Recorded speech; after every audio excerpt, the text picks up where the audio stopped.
soyez les bienvenus dans ce journal Toute Image. Ce samedi 24 septembre restera sans doute gravé dans la mémoire de Janine Hassani Issoufi. La première Mahoraise à avoir participé aux Jeux Olympiques est arrivée aujourd'hui dans l'île. Dès sa descente d'avion, la jeune athlète a eu droit à un accueil digne d'une star. Collier de fleurs, chants traditionnels, c'est tout un comité qui s'est déplacé pour lui souhaiter la bienvenue au pays.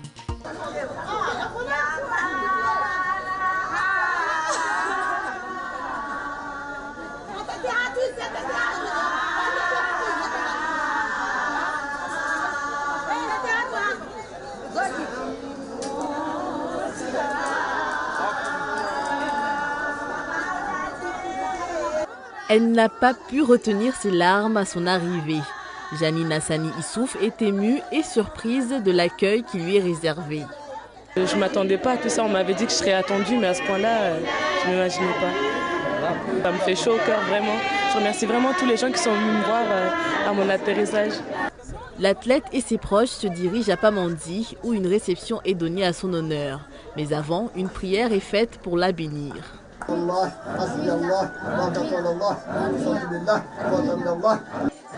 Fier de son parcours sportif, ses proches ne cachent pas leurs émotions. Ça fait déjà 9 ans que je suis à Mayotte et je ne l'ai pas vu jusqu'à aujourd'hui. Donc aujourd'hui, je suis vraiment tellement heureuse. Pour moi, une athlète comme Janine doit justement profiter de ce moment pour transmettre un peu son savoir, sa passion surtout aux jeunes Mahorais. Et je pense qu'ils vont peut-être s'intéresser de plus en plus à cette discipline qui est l'athlétisme. La découverte de son île natale continue pour Janine avec la traversée en barge pour rejoindre la Grande Terre. L'athlète est un exemple pour Nasra, seule Mahoraise médaille d'or aux Jeux des jeunes à Madagascar. Elles viennent de faire connaissance et Janine joue déjà son rôle de mentor. Elle m'a parlé quand je suis partie en France, de chercher une bonne école et un bon club pour m'entraîner et continuer ainsi puisque j'ai que 16 ans, donc je peux faire un mieux. Un autre accueil populaire lui est réservé en Grande Terre. Ces scènes de liesse démontrent bien que Janine a conquis le cœur des Mahorais.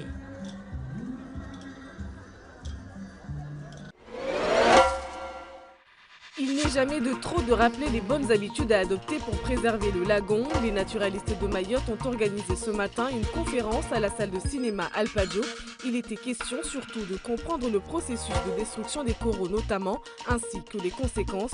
Plusieurs personnes, dont des élèves du secondaire, ont assisté à la conférence.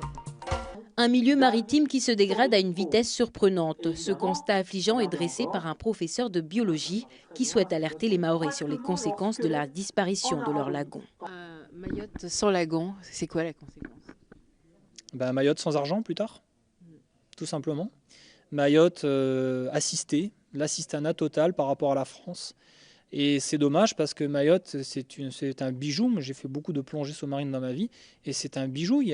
Comme je dis, les Mahorais sont assis sur un sac d'or, même plusieurs sacs d'or. Simplement, ils ne le savent pas assez. C'est ce que je disais tout à l'heure en début de conférence. Quand vous allez aux États-Unis pour plonger avec un lamantin, vous payez $90 et vous passez 3 heures avec votre lamantin dans l'eau. Le lamantin, c'est le cousin du dugong. Eh bien, je ne comprends pas que dans les villages, il n'y ait pas des pouvoirs publics, des institutions qui viennent et qui expliquent ça aux gens. Lors de cette conférence, les responsabilités de chacun ont été mises en évidence. L'agriculteur qui pratique la culture sur brûlis et provoque des coulées de boue dans le lagon, les produits chimiques dans les eaux usées non traitées, les pêcheurs qui prélèvent des espèces protégées ou pêchent dans des zones interdites. Même les plongeurs et les touristes doivent faire attention à préserver les coraux. Pour certains, cette matinée a permis de réaliser l'ampleur de la situation. Je ne savais pas que, par exemple, la pêche de poissons, ça gênait autant l'île et les corails aussi. Quand on est sorti en bateau, je ne savais pas. C'est une chose que je viens d'apprendre que je ne pouvais pas savoir autrement. Le conférencier a eu des mots très durs pour les autorités chargées de préserver la nature. On interdit de brûler, on interdit de faire des brûlis, on interdit de tuer les dugongs, mais je ne vois personne qui, dans les villages, va expliquer aux gens pourquoi. Lorsqu'on constate qu'effectivement il y a des infractions aux lois qui existent, elles sont assez peu souvent suivies de sanctions envers les fauteurs de troubles. Il y a une certaine tolérance, une certaine impunité qui se fait à Mayotte et c'est quelque chose que j'ai un peu de mal à comprendre. surtout quand on imagine que le lagon, c'est ce qui va permettre de développer, ma foi, l'avenir financier des Mahorais. Pour préserver le lagon et ses coraux, des débuts de solutions existent pourtant, comme l'utilisation de produits moins nocifs pour l'environnement. C'est le cas du vrai savon de Marseille et du vinaigre pour le nettoyage. Les spécialistes recommandent surtout de consommer des fruits issus des arbres comme les mangues et les fruits à pain, à la place des bananes et maniocs qui favorisent la culture sur brûlis. Direction Paris où le salon Topresa a fermé ses portes hier, un rendez-vous incontournable pour les professionnels du tourisme. La destination Mayotte reste encore méconnue des touristes de l'Hexagone. Les professionnels ont eu 5 jours pour vendre les atouts de notre département. Cette directrice d'agence est basée à Mayotte. Elle a fait spécialement le déplacement à Topresa pour rencontrer ses clients. Et là, j'ai un super club qui est là depuis 20 ans et connaît tous les endroits de Mayotte. Son rôle, dénicher les bons plans pour des excursions. Ce tour opérateur cherche à diversifier son offre pour le salon de la plongée en mars. Mayotte nous est apparu comme une évidence. Du fait de la barrière de corail qui est très imposante, ça en fait une destination plongée vraiment immanquable maintenant. C'est une destination encore très peu connue, complètement méconnue.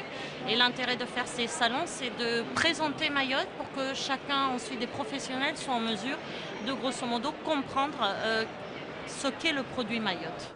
Vanter les charmes de l'île, un effort indispensable pour dépasser la barre des 40 000 visiteurs annuels.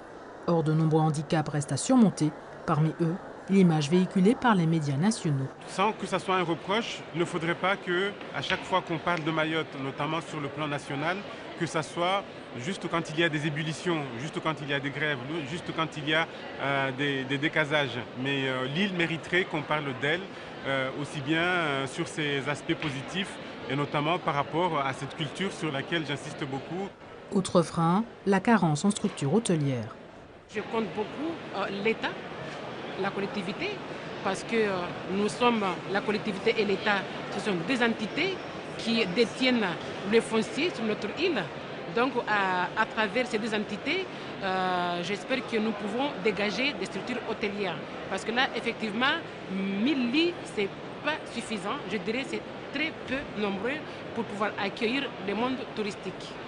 Les professionnels attendent beaucoup des 2 vols directs hebdomadaires Paris-Dzaoudzi affrétés par Air Austral depuis juin. Leur espoir, rendre Mayotte plus accessible grâce à la concurrence dans l'aérien. La gastronomie peut aussi être un argument d'un pays et justement à l'occasion de la fête de la gastronomie, au lycée hôtelier de Plateau-Caillou à l'île de la Réunion, les rôles ont été inversés, les élèves comme invités et les professeurs en cuisine, un moment très gourmand en présence du meilleur ouvrier de France 2015. Le menu gourmand est affiché, histoire de mettre l'eau à la bouche. Délices de poulet à la pistache, chips de patates douces, manger des yeux, un des plats que 1200 élèves ont eu le privilège de déguster au repas de midi. Ludovic Maillot, second en cuisine, a fait partie de l'équipe qui a préparé ce repas gastronomique. Ce qui me plaît, c'est de pouvoir montrer notre savoir-faire à mon équipe et à moi sur tous les talents culinaires que nous avons, avec les produits locaux pour pouvoir les valoriser et faire découvrir aux élèves. Aujourd'hui en cuisine, on est sorti de l'ordinaire. On a donné la priorité aux produits du terroir comme la calebasse et rendu l'assiette plus jolie. Faire un repas qui sort un petit peu de là, qui est un peu plus élaboré, mais tout en gardant le même prix de coût de revient au repas. Benoît Nicolas fait figure de stagiaire. Lui, meilleur ouvrier de France 2015, dit qu'il ne faut pas faire un plat avec ce qu'on appelle la gastronomie. C'est le bien manger tout simplement et il est ravi d'être de la fête.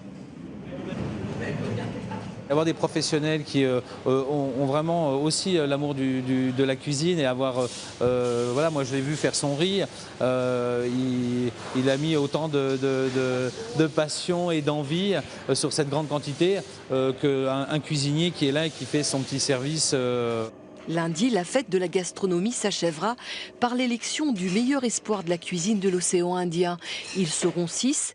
Le lauréat passera un mois à l'Élysée, au milieu des chefs prestigieux de la République. C'est ainsi que s'achève cette édition. Merci de l'avoir suivi. Excellente soirée.